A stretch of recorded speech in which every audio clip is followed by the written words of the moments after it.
Hello YouTube. Blackbird Piper here.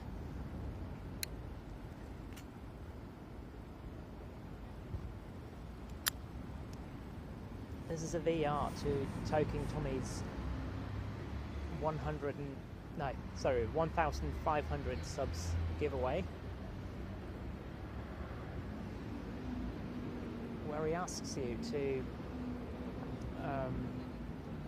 talk about a blend that has been discontinued but that you miss, and talk about a decent or a possible replacement for that. But at first I watched that and I thought, like, oh, I'm not going to do that because I'm not old enough in the pipe smoking game to know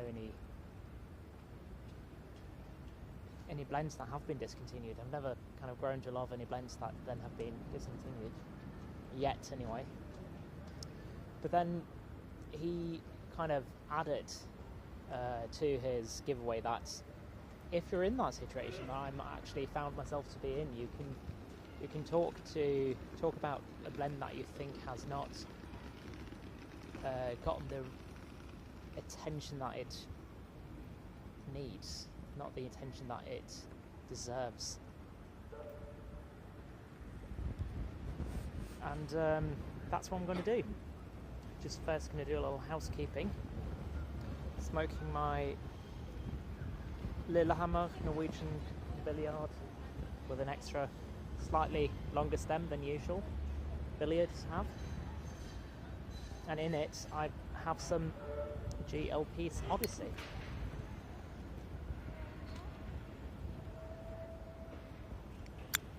And I managed to get off one of the last, I think it was the last import of any kind of American GLPs, Cornell and Deal kind of blends to the UK.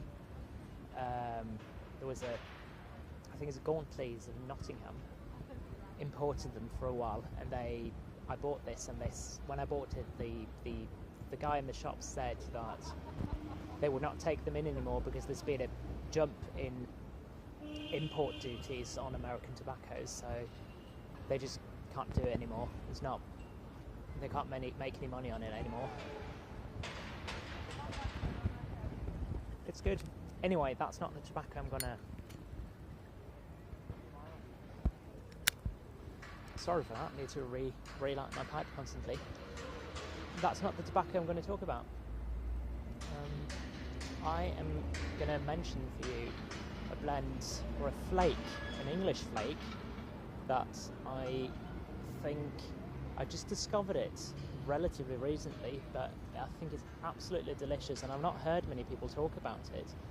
And that's the GAW and Hogarth Brown Flake Unscented.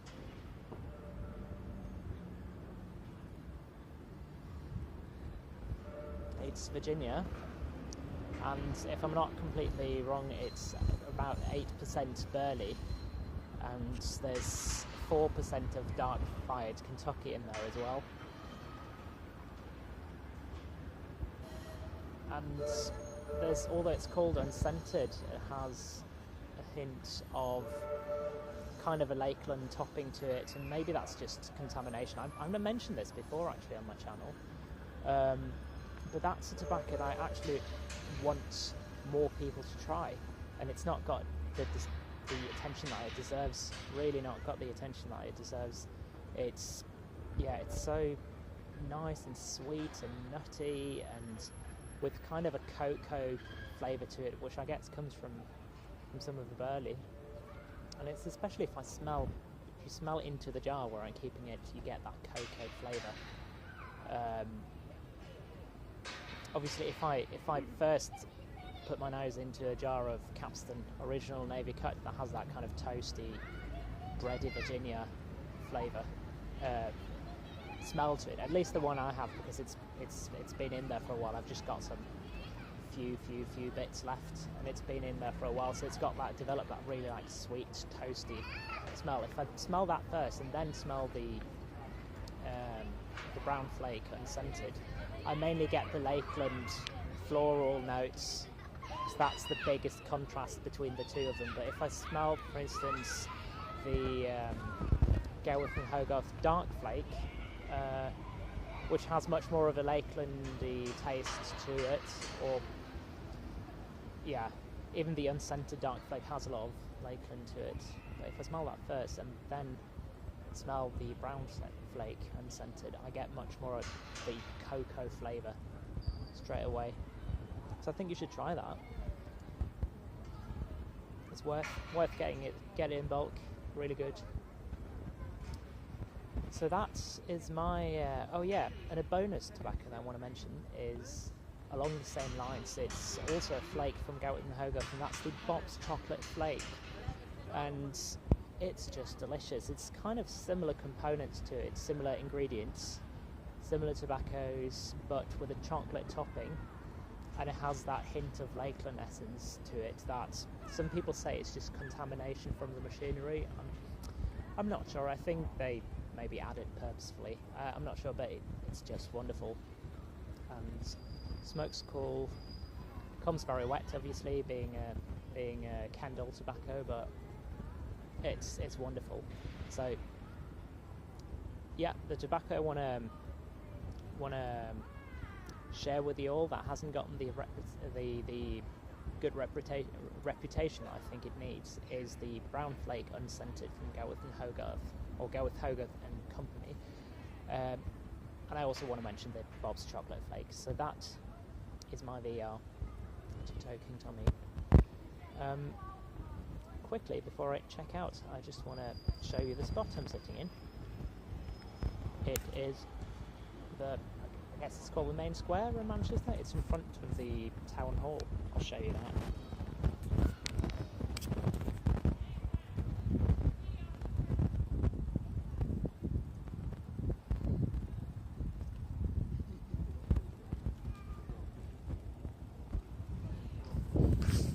Nice town hall and a clock tower there.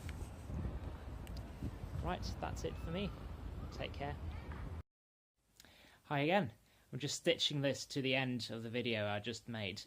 I just wanted to show you the tobacco that I talked about, the brown flake unscented, and it's written, by the way, brown flake U/S. U/S means unscented.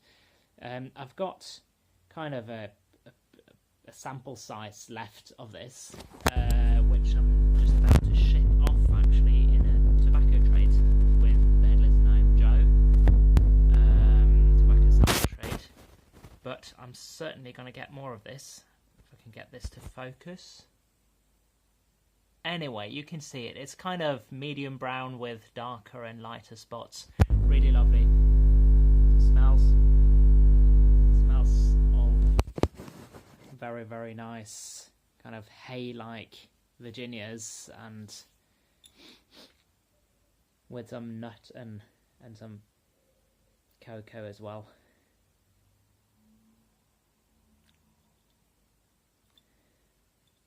I get some cocoa anyway.